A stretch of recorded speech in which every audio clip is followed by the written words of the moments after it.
Hey everybody, welcome to Math 137. Today we're going to do a brief review of functions. So this is material from Chapter 2. It's not the entire Chapter 2, but just a few little bits and pieces that I want to just give you a reminder of. The first thing we want to talk about is a relation.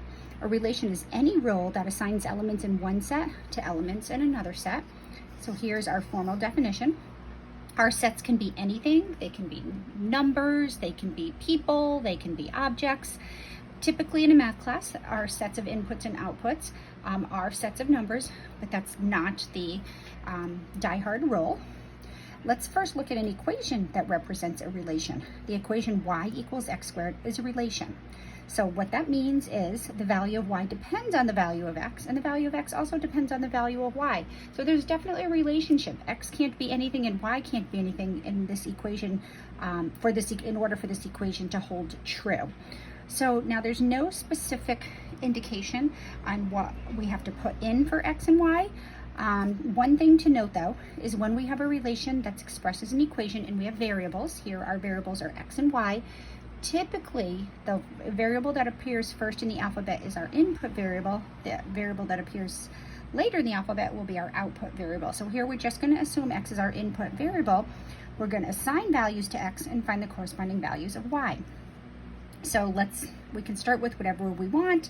1 is a good place to start. So if x is the input 1, this rule says we obtain the value of y by squaring that value of x. So 1 squared would be also 1. So for the input 1, the output would be 1.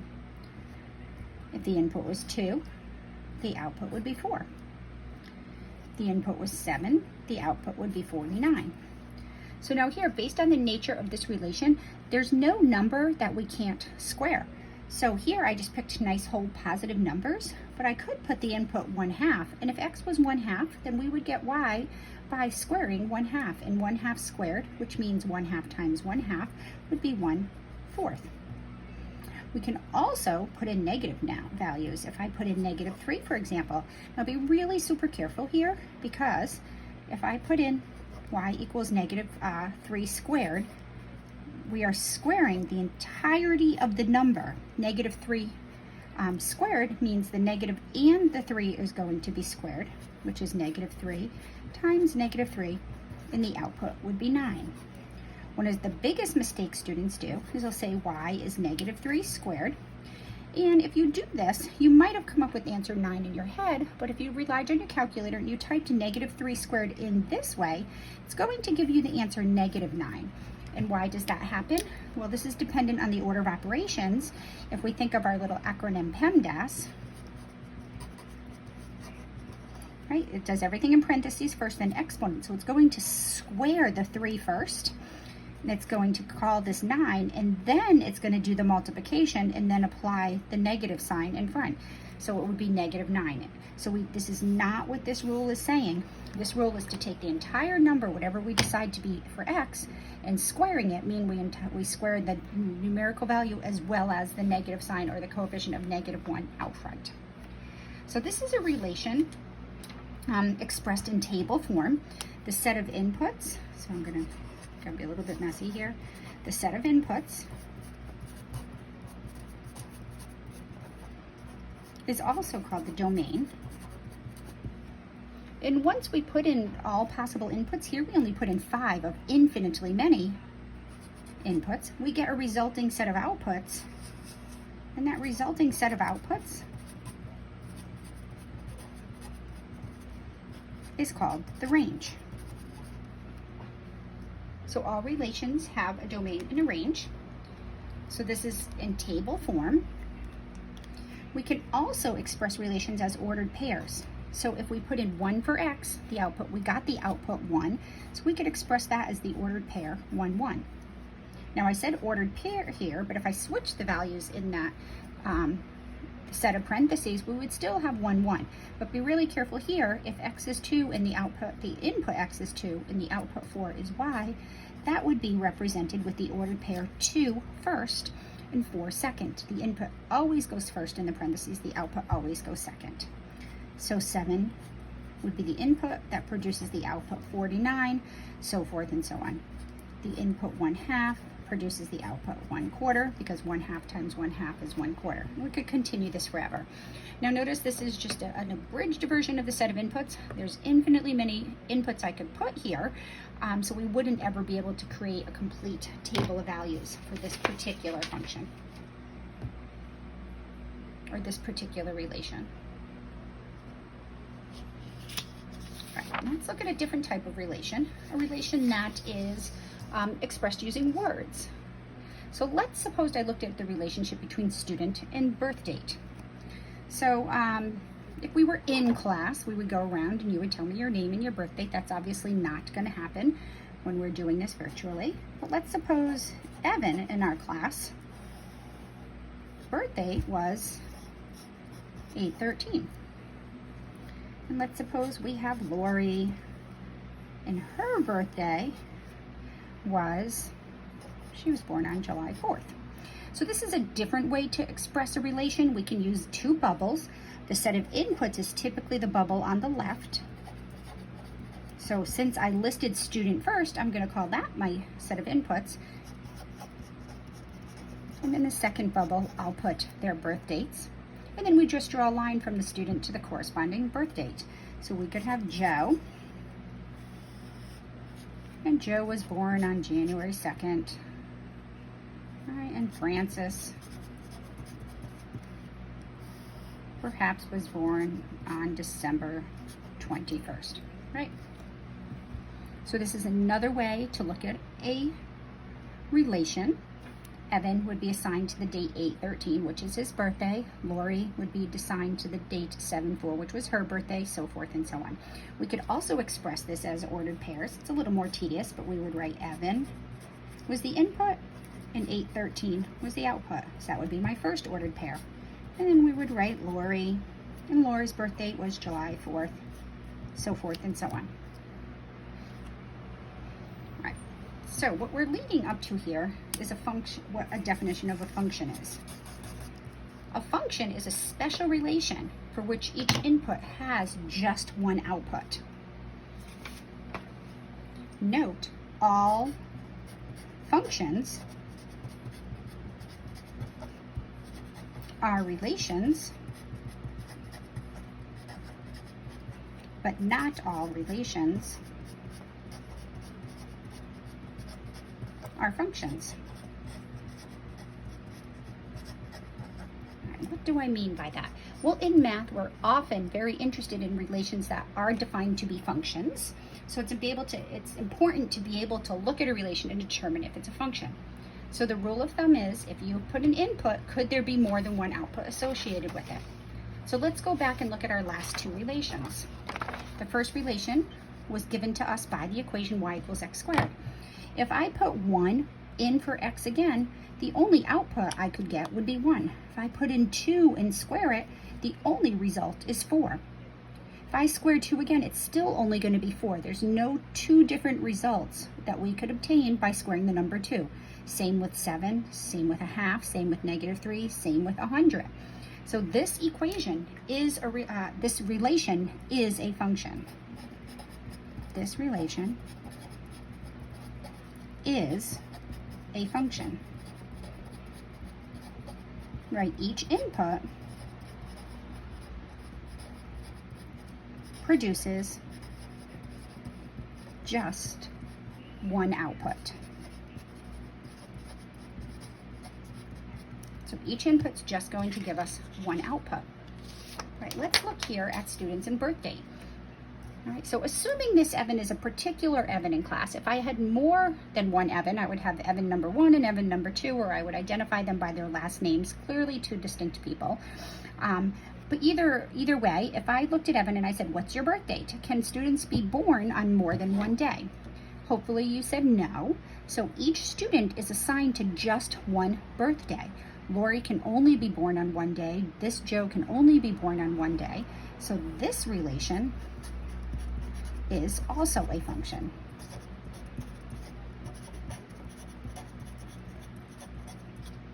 So what would be an example of a relation that's not a function? Well, let's take a look at our next example. Let's let the input be the letters of the alphabet, and then the output is whether or not the letter is a vowel or a consonant. So what do we have here? We can go through the entire alphabet, but I'm going to do A. Right? Is the output, is this a vowel or a consonant? Well, A is a vowel. B is a consonant. Right? C is a consonant. And we can go all the way down. So is every letter either a vowel or consonant? Like, can A ever be a consonant, or can B ever be a vowel? Is there any letter that could be both a vowel or a consonant? All right, let's go down to the end of the alphabet. X is a consonant. What about Y? Y is a consonant, but Y is also a vowel. It's actually called an honorary vowel.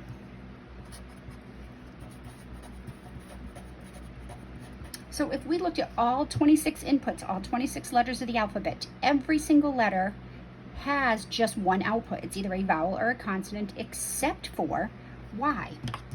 So Y can be defined as both a vowel or a constant. So right here, all because of Y, this relation is not a function. So if there's one or more inputs that's associated with two or more outputs, then it is not a function. The letter Y is both a vowel and a consonant.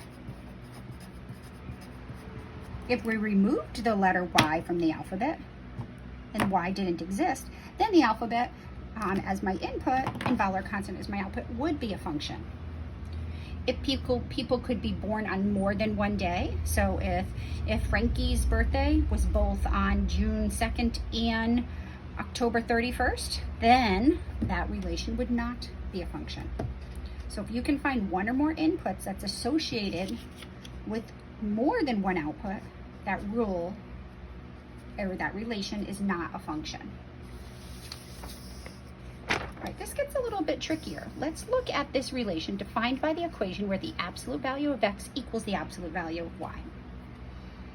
So remember, just a reminder, right, the absolute value of a number is how many steps that number is from 0 on the number line. So the absolute value of 7 would be 7 because it's 7 units away from 0. But the absolute value of -6 would be +6. Absolute values are always non-negative. I use non-negative instead of positive because 0, the absolute value of 0 is 0, which is neither positive or negative. So let's suppose I put in, I'm going to use 2 for x. So we're saying the absolute value of 2 is equal to the absolute value of y. And we want to find values of y that make this a true statement. Well, clearly we could let y be 2 because the absolute value of y, if y is 2, is also 2. But what if y was -2? Is the absolute value of 2 equal to the absolute value of -2?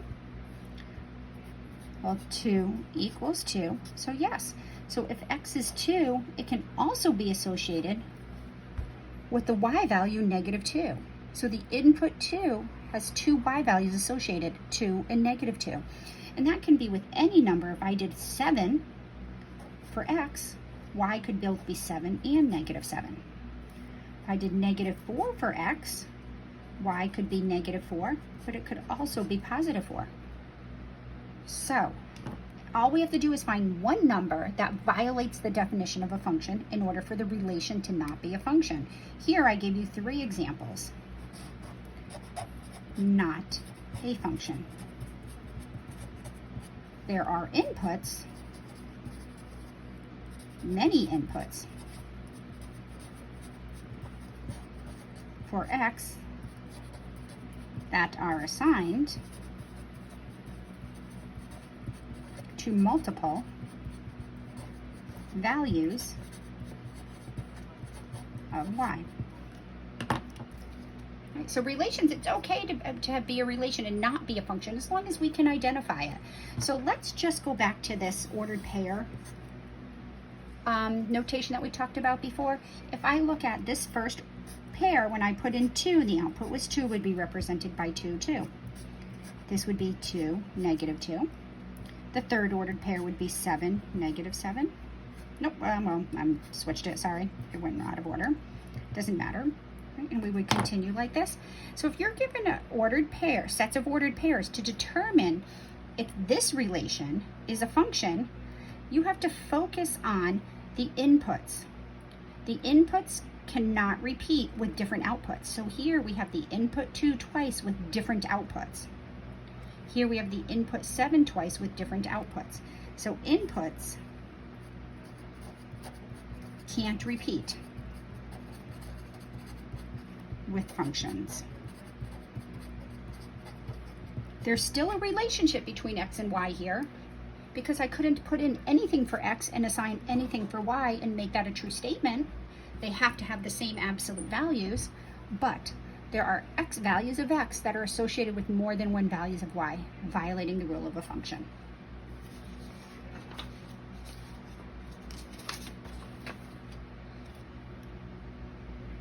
All right, once we know an equation is a function, because equations that are functions are going to be very important in our application problems, we will use what we call function notation. So let's go back to the simple equation y equals x squared. We know that y equals x squared is a function because when we put in values of x, it only can produce one value of y. So to rewrite an equation in function notation, we first solve it for y if it's not already solved for y, and we replace y with the notation f and an x inside the parentheses. So the associated function associated with the equation y equals x squared is f of x equals x squared. So f of x is just fancy for y. So this is red f of x. Right, and the important part is how do we use this? So let's suppose if when we had the number, if the input was 2, if x was 2, we square 2, the output would be 4. So that corresponds to the ordered pair 2, 4. We can also write f with the 2 in the parentheses equals the result, which is 4. So the input goes in the parentheses. The input is here, and then whatever's on the outside is the output. So 2 is the input. And when we put 2 in for x, the resulting output, which is outside the parentheses, is 4. So if I did negative 8, well, negative 8 squared means negative 8 times negative 8, which is positive 64. We can write this as the ordered pair with the input negative 8 and the output 64. Right, and we can also write this in function notation, f of negative 8. We say f of negative 8 equals 64. The number in the parentheses is the input. The number outside of the parentheses is the output.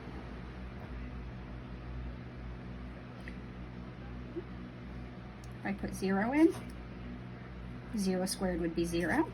So we would say f of 0 is 0. Now remember, this is an algebra class. What's the big difference between algebra and arithmetic? Yes, exactly, variables. So here I put in numerical values, but I could put in a variable. I could put in w. If I put in w and I square it, the result is w squared. So we would write the ordered pair w is the input, w squared is the output. If we use the function notation, we would say f of w equals w squared. Let's extend this down. Now we can get even wild and crazy. I can put whatever I want in here. I can put a heart. If I put a heart in here, the rule says take whatever's the input is and square it. So it's going to be heart squared. So with the input would be the heart, the output would be the heart squared. Using the function notation, f of the heart would be heart squared. Right, and then to make things even more complicated, not only are we going to put letters in, we can put letters involving operations. So let's suppose I put A plus B in. What's my output going to be? Well, this is saying f of A plus B. Now we have to remember what a function is. A function is a rule, and it tells me what to do with what's in the parentheses. So if we go back up here to our function notation, this rule says take whatever's in the parentheses and square it. So we took 2 and we squared it and we got 4. We took -8 and squared it and we got 64. We took W and squared it, we got W squared. Now be careful, we are now squaring the entirety of what's in the parentheses. So we are squaring A plus B, that whole thing squared. Now typically we do not like to leave parentheses in our answers. So in order to simplify this without parentheses, we're going to do A plus B times A plus B, and I suggest writing it out because that's what A plus B means. And when we multiply A plus B times A plus B, we have to, don't forget to FOIL. Probably one of the biggest mistakes students make in algebra is they'll bring the 2 in and distribute it inside the parentheses through addition, which is not allowed. The answer is not A squared plus B squared.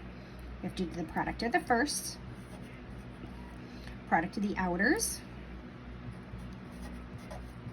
plus the product of the inners, and BA is the same thing as AB. And when we take a product that involves variable, we typically write it in alphabetical order.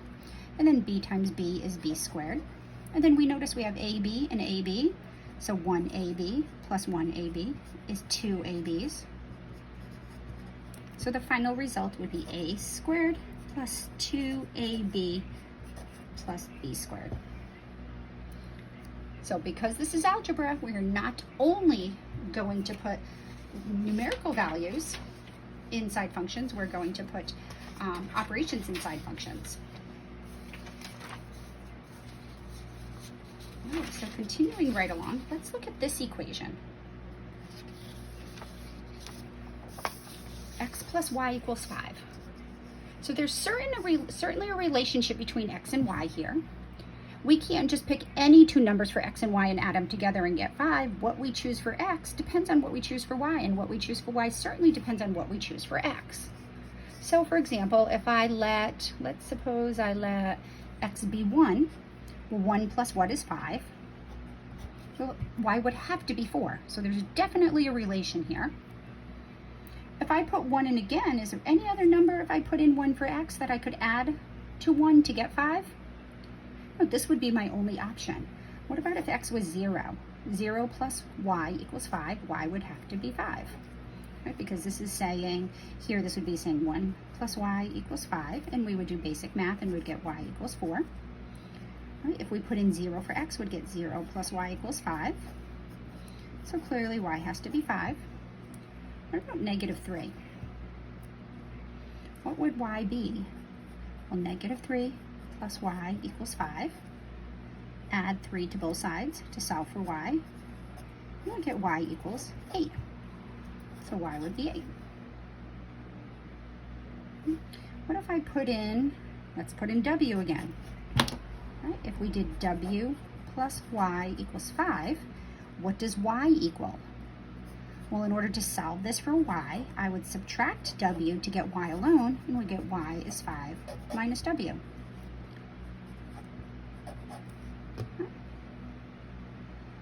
So is this a function? Is one input always going to result in one output? Well, you can try. A lot of this is just sort of logical thinking. So let's look at the equation. X plus y equals 5. Notice we can solve it for y by subtracting x. And we get y equals 5 minus x. So to determine if an equation is a function, one thing we like to do is solve it for y and then try maybe to analyze it this way. So saying x plus y equals 5 is equivalent to saying that y is equal to 5 minus x. So as I change my values of x, clearly my values of y will change, but is there any one input for x that would produce more than one output for y? For example, if I put in 2, 5 minus 2 is always 3. Every time I subtract 2 from 5, I'm going to get 3. And that actually holds true with any numerical value. No matter what I put in for x, it's only going to produce one number because 5 minus a particular number will always have the same value. So this relation is a function.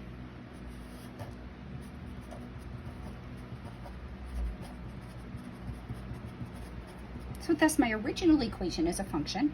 So in order to put my original equation into function notation,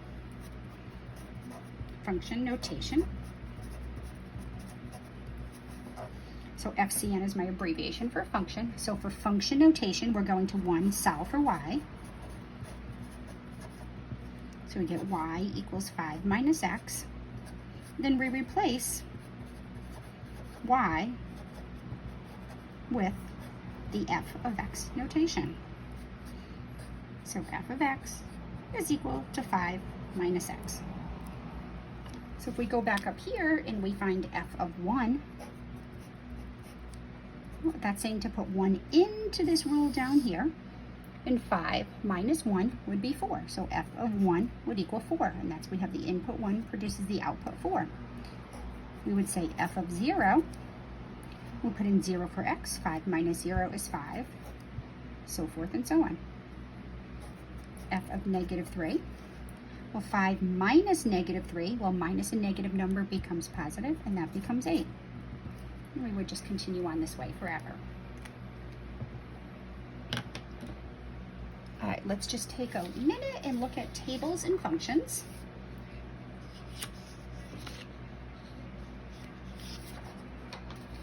So we could talk about relations in tables. We're going to look at how can we determine if a table is a function. Well, all functions can be expressed in a table as a set of as a set of ordered pairs. We might not be able to hit on every value of the inputs and outputs. Some equations have functions have equations associated with them, and some can be displayed graphically. So let's look at the relation in this table right here. I'm saying the input is 0, the output is 3. The input is 1, the output is 0. The input is 2, forces an output of 3. The input of 4 forces an output of 3 also. So there's definitely a relationship. 0 goes to 3, 1 goes to 0, 2 is told to go to 3, and 4 is also told to go to number 3. So this is a function. It's a relation. The question is it a function? Sorry. Well, this is in table form. What we want to know is there any input that's assigned to multiple outputs? Now be really careful here because you kind of have to wrap your brain around this a little bit.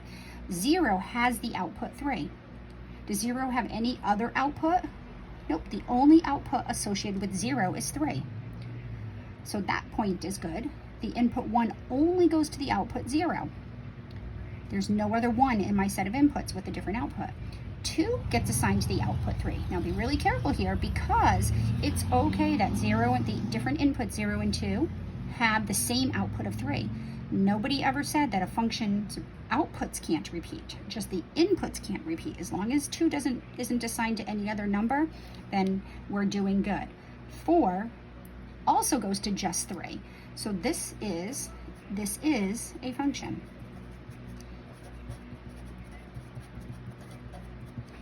It's okay for different inputs to have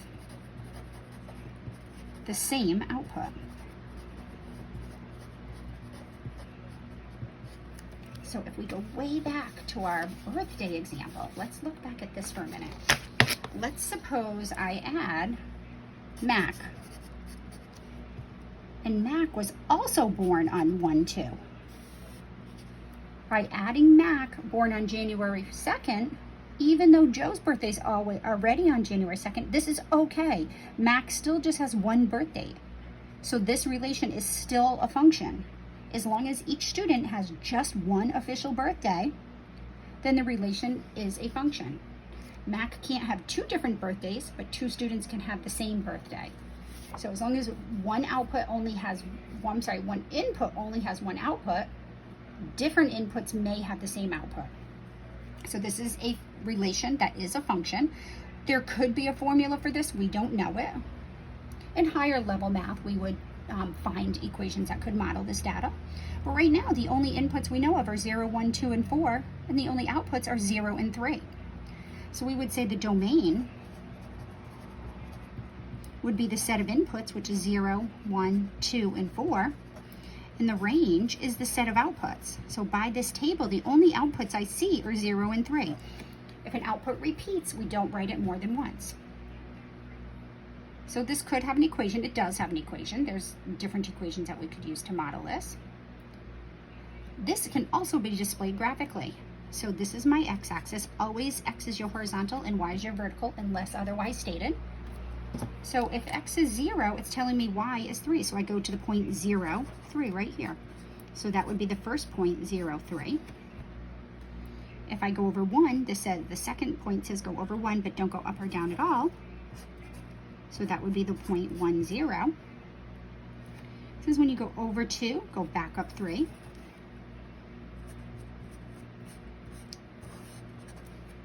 And lastly, no output for 3, but there is an output for 4, and 4 is also assigned to the output 3.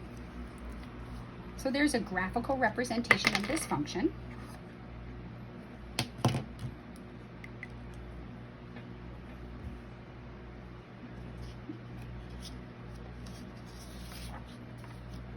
All right, let's go back to the first equation we talked about. We already determined that y equals x squared is an equation that's also a function. So here, there's infinitely many values of x that we could square. We're just going to pick a few to get an idea. So let's see, last time we did 1. If x was 1, y was 1. When x was 2, we were at 4. 7, we were at 49. 1/2, we were at 1/4. -3, we were at 9. So that was the points we had chosen earlier.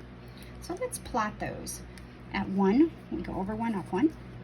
At 2, we go over 1, up here. 7 is out of my viewing rectangle, so I'm just going to disregard that. I can go over 1/2, which would be 1, 2, 3, 4, there's 5, so that's 2 1/2. Then I'm going to go up 1/4, which is probably about, maybe about right here.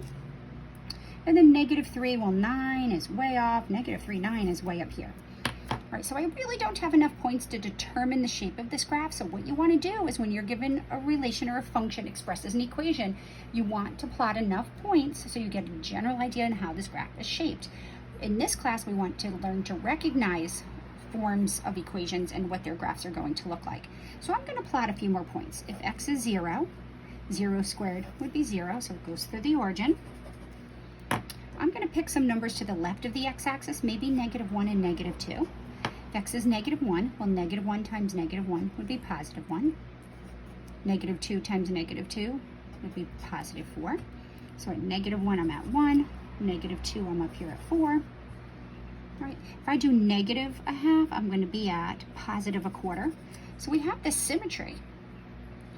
If I change the value, the sign of x, not the value, but if I change the sign of x, it's going to produce the same result as its opposite counterpart. So 1 and -1 have the same output, 2 and -2 have the same output, 3 and -3 would also.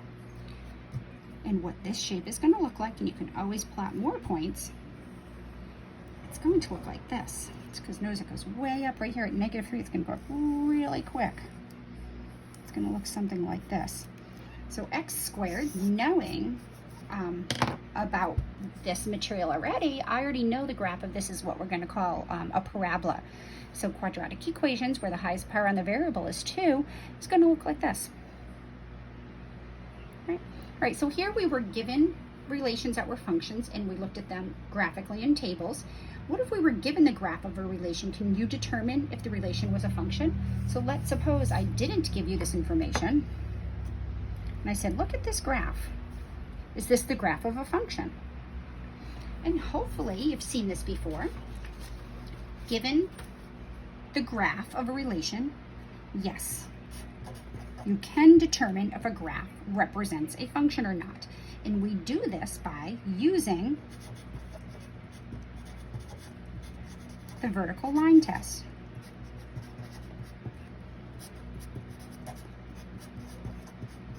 So now remember, chapter 2 is supposed to be a review, so I'm assuming you've seen this before. If it's something you want to go over in more detail, then by all means use the time during our Zoom class time to say, can we talk about this a little bit more? And I'd be more than happy to. A graph represents a function if any and all vertical lines cross the graph at most once. They may not cross the graph at all, but they have to cross the graph at most. No line can cross the graph, no vertical line can cross the graph more than once. So if I just imagine an infinite collection of vertical lines, no matter where I draw a vertical line, which would be this green pen, will it ever cross this graph more than once? And the answer is no. No matter where I draw a vertical line, it will always just cross the graph in one place. There's nowhere I can draw a vertical line and cross the graph in more than one place.